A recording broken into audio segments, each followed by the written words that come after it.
You know, what's really terrific about the King Charlotte is the location, King and Spadina. So what I love about it is that just up Spadina, a few blocks, you've got Chinatown, you've got the Kensington Market.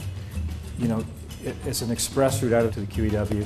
You can go east or west. We've got an island airport that you can walk to if you want to take a quick trip to New York City. The best entertainment strip in Canada, which is the King West-West strip between Spadina and Bathurst. There's 40 restaurants and nightclubs. It's become the funnest place to party in Canada. If you want to see the theater, well, not only is there one theater, there's two theaters right on the same street, 200 yards away.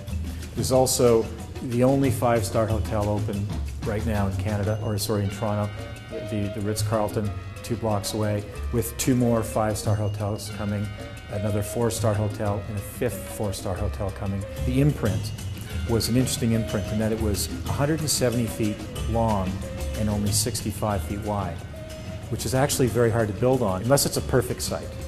Well, this site's a perfect site because it had roads on 3 sides, 2 lanes and a street.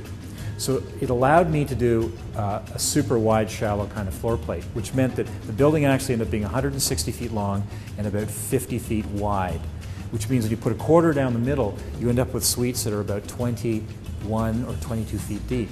So if you want to do a 440 square foot 1 bedroom, 20 feet by 22 feet, it's beautiful. It actually lives way larger than that. It's like living in a 650 or 700 square foot 1 bedroom because there's no wasted space. Just a really super efficient floor plan. So every unit in the King Charlotte lays out magnificently. It's the best building I've ever done for floor plans in my life, and I can't imagine ever doing another one like this. What I really like about this building, though, is again, I went to Peter Clues of Architects Alliance, who I absolutely have known the guy for many decades, and he's become, in my mind, the preeminent condo architect in Canada.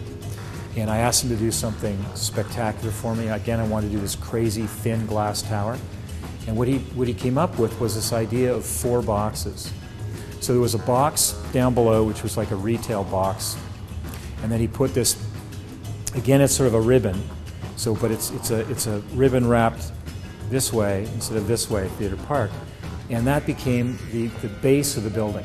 And then on top of that, he attached another box that seemed to be overhanging the podium box. So usually a podium is larger than the tower. In this case, the tower is actually wider than the podium, but it's actually an optical illusion because on the sides of the property what we've done is we've got curtain wall glass that comes right out to the edge of the balcony. So the curtain wall looks like it's wider, but it's actually really just glass. There's nothing behind it.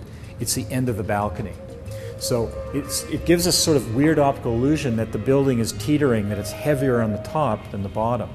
And then he makes that even more accentuated by building a gigantic glass red box on the top, which serves as a mechanical room and a party room for the building. And just off the party room is an outdoor pool. So we have an outdoor pool on the 33rd floor of this building.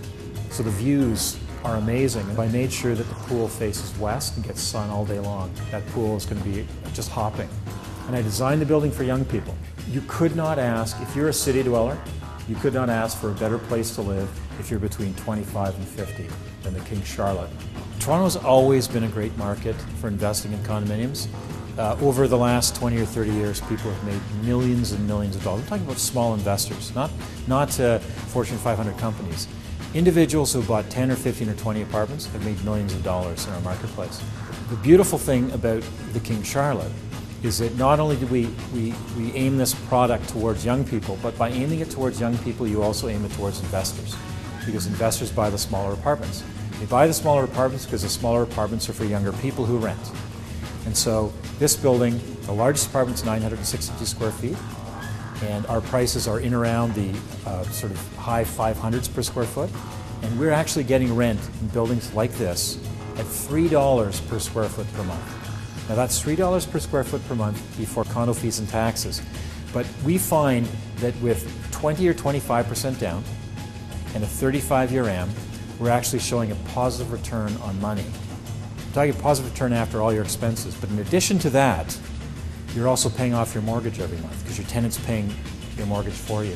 So not only are you making money every month, but you're also paying off $2,000, $3,000, $4,000, $5,000 a year in your mortgage. So you're slowly and then quickly getting rich.